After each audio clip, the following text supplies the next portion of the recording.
Alright guys, it's Friday, January the 9th, 2015, and it's snowing out. This is what it looks like right now.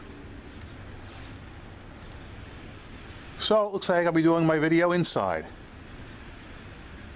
So I guess we'll go in and let's get started. Hey guys, Joe DeMarco from the Crazy New York Driver Show. Today is January the 9th, 2015. It's Friday, and as you saw in the brief clip earlier, it's another cloudy, nasty day, so I'm doing this video right inside. Today's video, we're going to be discussing a lot of eBay trivia that you guys have written in about over the last week. And I would like to start off with a rehash of last week's video, which we talked about the rolling blackouts. And I got to tell you something, guys. In my opinion, and the view count will bolster my opinion, you guys are very concerned about the rolling blackouts. Last week's video got over 1,300 hits, which means there are a lot of people that are concerned, and rightly so. And reading the comments, I would say maybe 80% of the people agree that there are rolling blackouts, 20% do not, and that's their privilege. I talked to Tom Taylor at length the other day in sunny Florida, where it's nice and warm, as opposed to the Northeast, where it's just the opposite, and he firmly believes there are no rolling blackouts. And we spoke at length, and we just agreed to disagree on that issue, and that is fine.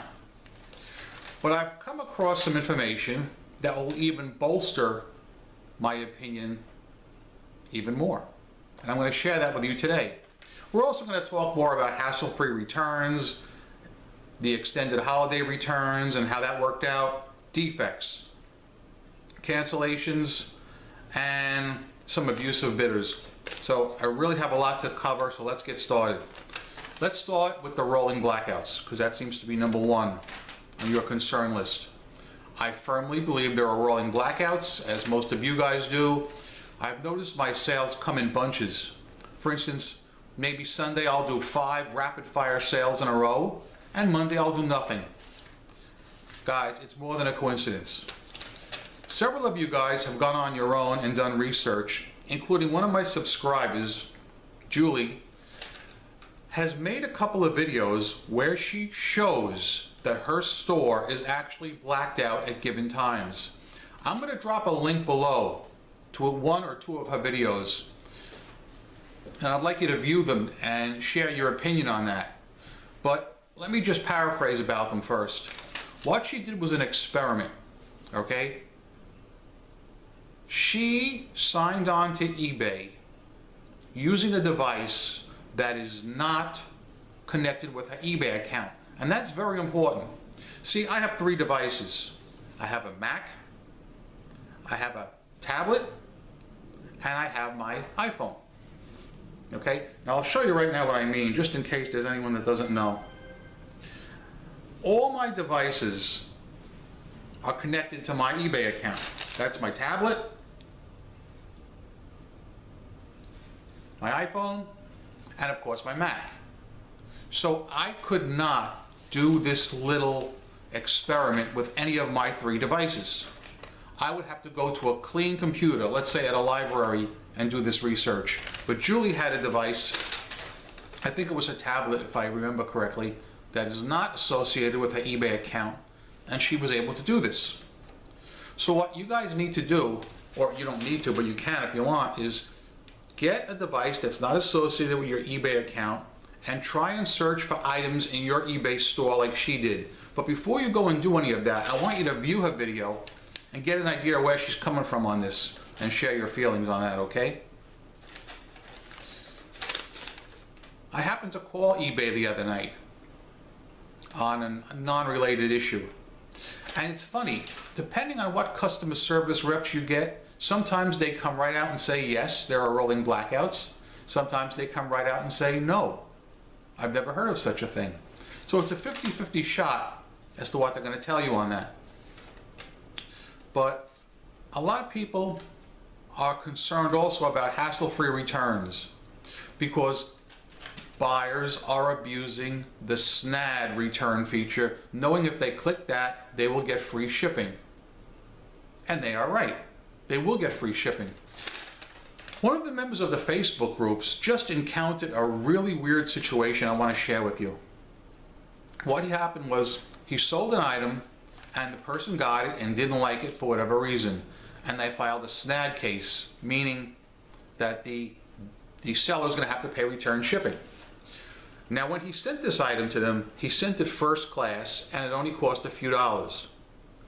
But when the bidder generated the return label, eBay printed out a priority mail label which cost more than he paid for the original shipping, which opens up a real Pandora's box here. There is a clause in eBay, and this is eBay's words, saying that when a seller has to pay return shipping, the shipping cost will never exceed what he paid to ship it originally.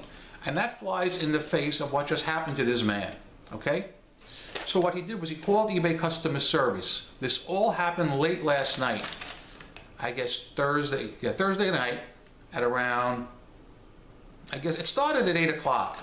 And like he got customer service, got put on hold, you know the routine. And he was on for a good, I think, 45 minutes and he got disconnected. So he had to start the whole thing again. So when I last conversed with him, before I went to bed, the item had still not been resolved. And to right now, it's now Friday, I'm still not sure if it's resolved, if he got an answer that he quite understands. I'm sure you guys have read in the eBay bylaws that shipping, that is return shipping, should never exceed the price of the original shipping. I've read that. And I'm waiting for a ruling on this. I haven't heard back from him. Hopefully I'll hear back later tonight with a resolution on the matter. It's really weird. While we're talking about eBay customer service, as I said, I called them the other day. Have you guys ever had an instance where a person contacted you or opened a case against you saying item not received when it clearly showed tracking? This has happened to me a few times, not many, but it happened the other day. A guy opens a case and says, "Hey Joe, I never got my hub. I checked the tracking information you sent me and it shows it was delivered here, but I don't have it. Meanwhile, I got a case opened and an impending defect. What to do?" Two things. The first thing I did was I responded to the case by just cutting and pasting the tracking number so there's a record that it was sent. Immediately, and this is key for every one of you guys, immediately I picked up the phone, called eBay customer service, and explained to them what was going on. I said, I sent this customer a hub, he's out in California. It clearly shows he received the hub, but he's claiming he didn't. Now, I'm not saying he was trying to scam me, I don't know. I'm willing to give the guy the benefit of the doubt. But eBay rules state, if the tracking number shows the item was delivered, then we are off the hook. So I called eBay customer service, they looked it up, and the nice lady said, "No problem, Joe. I will close this case in your favor immediately, no defect." That is important to every one of you guys. Anytime somebody opens an item not received case and the tracking clearly shows it was delivered to their address, whether it's house or work, get on the phone that second and call eBay customer service. They will find in your favor and there'll be no defect.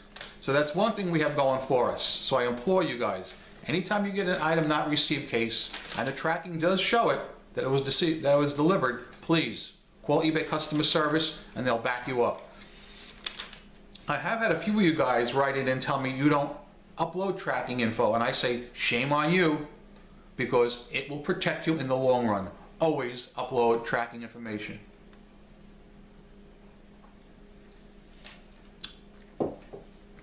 Okay, next item, cancellations. In the Facebook groups, And in my own experience, I am noticing cancellations have gone through the roof. Not returns, cancellations, where a person will buy the item and within 2 minutes to an hour, 2 hours, 5 hours, write to you and say, I want to cancel this because. I think it's an epidemic. I really do. I mean, if it happens in the first hour, it doesn't really bother me too much because I don't do anything in the first hour. When those sales come in, I know enough that when a person pays for an item, eBay is going to show them similar items to what they just bought from me and possibly for a cheaper price.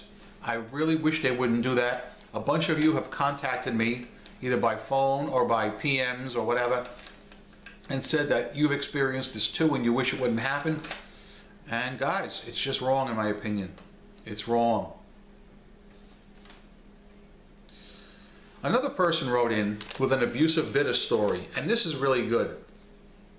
And you know, when I run into somebody like this, I like to show you what they did with screenshots and just show you the level of depravity.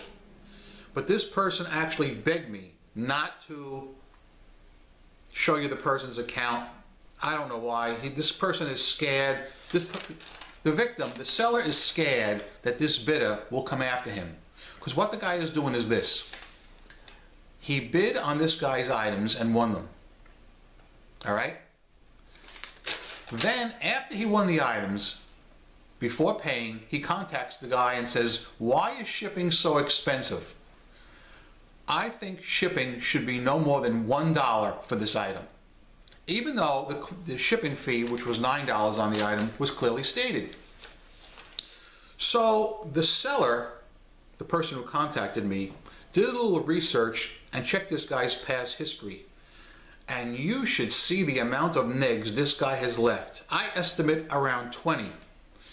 And it says right in the negative feedback that he left for other sellers, seller did not want to give me a break on shipping. Or seller overcharges for shipping. So my subscriber called eBay and said, hey listen, I've run into a situation. This person won my item. It clearly says it was whatever, $20 for the item and $9 shipping. He sent me a personal message saying the shipping is too high. I want to pay only $1. Now my question is, if he leaves me a neg, will it get removed? And you know, the customer service rep said to him, no, it will not get removed. And judging by his track record of negging so many people, I believe her. So that leads me to two topics I want to discuss.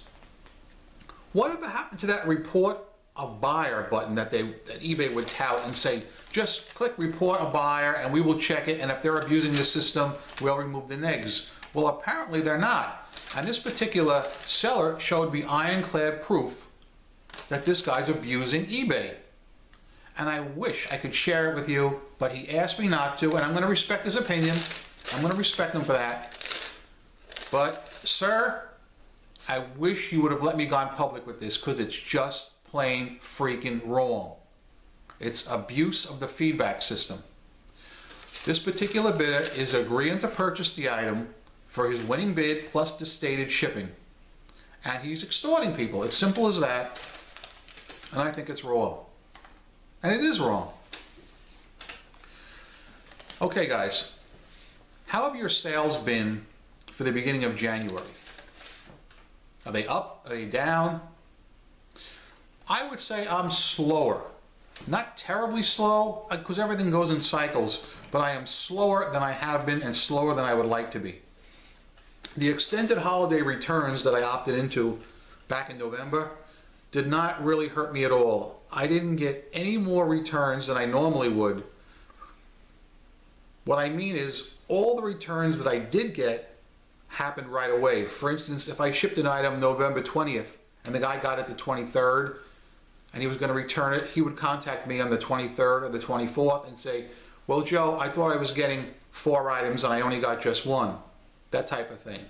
So I didn't get any more negativity because of opting into the hassle-free returns. My only complaint with it is I think eBay should be giving more than 5% off. I think that's just trivial, and I don't think it was enough. I think it should be a minimum of another 10%. Will I opt in next year? Probably. Probably, because they say it gives you a boost in search, and as I say, it didn't hurt me much. But to spread goodwill, eBay, I really think you should kick it up to at least 10%. And I mean a flat 10%, not 10% broadly where you have to go in and do figures and find out it comes out only to 8.5%. A flat 10%. Capiche? Okay.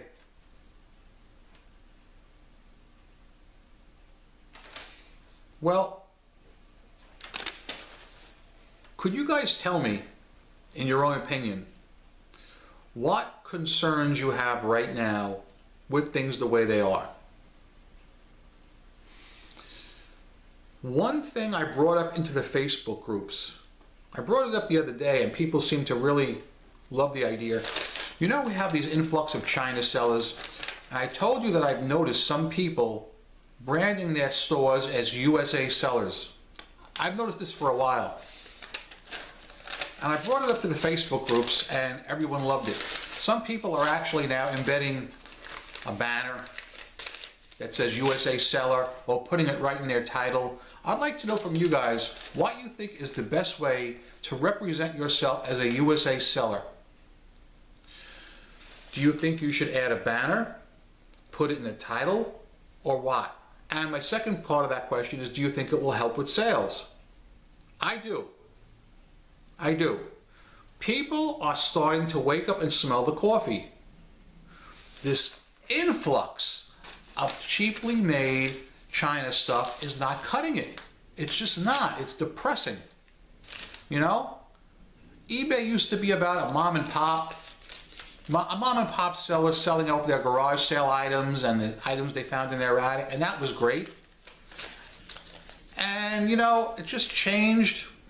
But I do realize the reason why eBay is letting it change this way is because the China sellers do volume business and spend a lot of money. I understand that. But don't hurt the backbone. We are the backbone. I consider myself a small seller. My feedback is under 10,000. I have 100% feedback. I have a pretty good defect rating right now. And I'm a top rated seller. And there's a lot of you out there that are basically the same as me. And we are the backbone of eBay. And I will continue to sell on eBay. I will continue to promote selling on eBay. If something equal comes along, I want to know about it. But in my 15 years on eBay, nothing has come along. Nothing even close. A lot of small companies did come along. Remember Bidville? Remember early, back around 2008, 2009, they were hyping that? Well, that didn't last. But I don't see anything else coming along. But if it does, I'll definitely take a look at it. But I'm still saying, eBay is the best place to sell your stuff. It does get the traffic. No, it's not working perfectly. I wish they didn't have the rolling blackouts. But maybe things will get better. What can I tell you? Wait, I know one thing I can tell you for sure. I'm Crazy New York Driver, and you're not. Thanks for watching. I hope you found this video helpful. Like it up, slap that like button. Comments all are welcome. All right? Anything that's topical regarding eBay, PayPal, or experiences you had, I want to hear about them because your story could be the focal point of next week's Crazy New York Driver Show. Thanks for watching, guys. I'm out of here. I gotta go shovel some snow. Rock on.